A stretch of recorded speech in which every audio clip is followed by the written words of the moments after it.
Guys, రీసెంట్గా మన Prashanth Varma story అందించిన దేవకీ నందన వాసుదేవ అనే మూవీ అయితే థియేటర్స్లో రిలీజ్ అయింది కదా.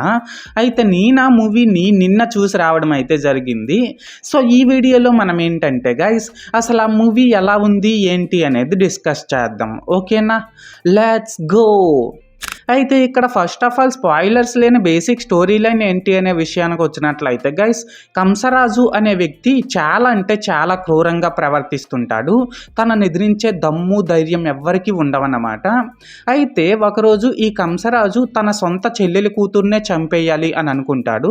అయితే ఇక్కడ ఏంటంటే గైస్, కంసరాజు తన సొంత చెల్లెలి కూతుర్నే చంపేయాలనుకోవడానికి రీజన్ ఏంటి, అసలు తను అనుకున్నట్టు చంపుతాడా లేదా, అండ్ వీళ్ళ మధ్యలోకి హీరో అశోక్ గల్లా ఎలా ఎంటర్ అవుతాడు, ఇలాంటివన్నీ కూడా మనమైతే మూవీలో చూడాల్సి ఉంటుందన్నమాట. సో మొత్తానికి అర్థమైంది కదా స్టోరీ లైన్ ఏంటి అనేది. అయితే ఇప్పుడు ఈ మూవీ ఎలా ఉంది అనే విషయానికి వచ్చినట్లయితే గైస్, మూవీ అయితే పర్లేదు, టైంపాస్ కోసం ఒకసారి అయితే చూసేయచ్చు. అండ్ ఇప్పుడు ఇందులోని ప్లస్ పాయింట్స్ ఏంటంటే, జనరల్గా ఏదైనా మూవీలో హీరో యాక్టింగ్ కానీ హీరోయిన్ యాక్టింగ్ కానీ బాగుండడం చూస్తూ ఉంటాం కదా. బట్ ఫర్ ఏ చేంజ్ ఈ మూవీలో మాత్రం విలన్గా చేసిన దేవదత్త నాగి గారి యాక్టింగ్ అయితే నెక్స్ట్ లెవెల్లో ఉందనే చెప్పాలి. ఫ్రాంక్గా చెప్పాలంటే కొన్ని ప్లేసెస్లో తన యాక్టింగ్ వచ్చి హీరో అశోక్ గల్లా యాక్టింగ్ని కంప్లీట్గా డామినేట్ చేసేసిందనమాట.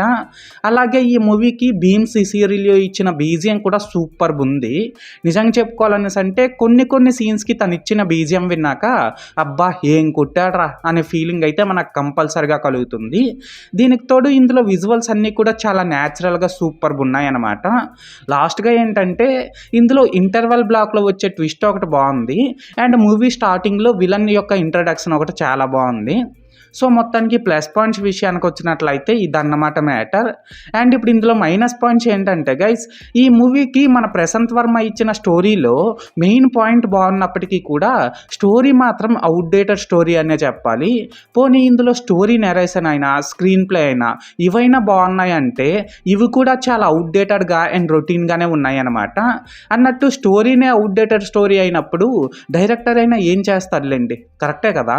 దీనికి తోడు ఇందులోని లవ్ ట్రాక్ కూడా అంత ఇంప్రెసివ్గా ఏం లేదు. అది కూడా మనం అప్పుడెప్పుడో చూసేసినట్టే ఉందన్నమాట.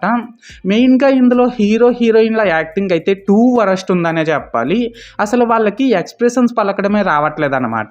లాస్ట్గా ఏంటంటే ఇందులో ఎమోషనల్ సీన్స్ అన్నీ కూడా చాలా ఫోర్స్డ్గా ఉన్నాయి. అండ్ ఇందులో సాంగ్సే కానీ అండ్ వాటి ప్లేస్మెంటే కానీ ఇవేవి అస్సలు బాగాలేవనే చెప్పాలి. సో మొత్తానికి మైనస్ పాయింట్స్ విషయానికి వచ్చినట్లయితే ఇదన్నమాట మ్యాటర్. అయితే ఇక్కడ ఓవరాల్గా ఏంటంటే గైస్, ఈ దేవకీ నందన వాసుదేవ మూవీ బాగుందా బాగాలేదనేసి అంటే నేను ముందు చెప్పినట్లు పర్లేదు, మూవీ అయితే టైంపాస్ కోసం ఒకసారి అయితే చూసేయచ్చు. అండ్ నేను ఈ మూవీకి 5కి 2.25 రేటింగ్ ఇస్తున్నా. సో మీరు కూడా ఒకవేళ ముందే ఈ మూవీని చూసినట్లయితే మీరు దీనికి ఎంత రేటింగ్ ఇస్తారో అది కామెంట్ సెక్షన్లో చెప్పేయండి. ఓకేనా, this is Lokesh signing out. జై హింద్.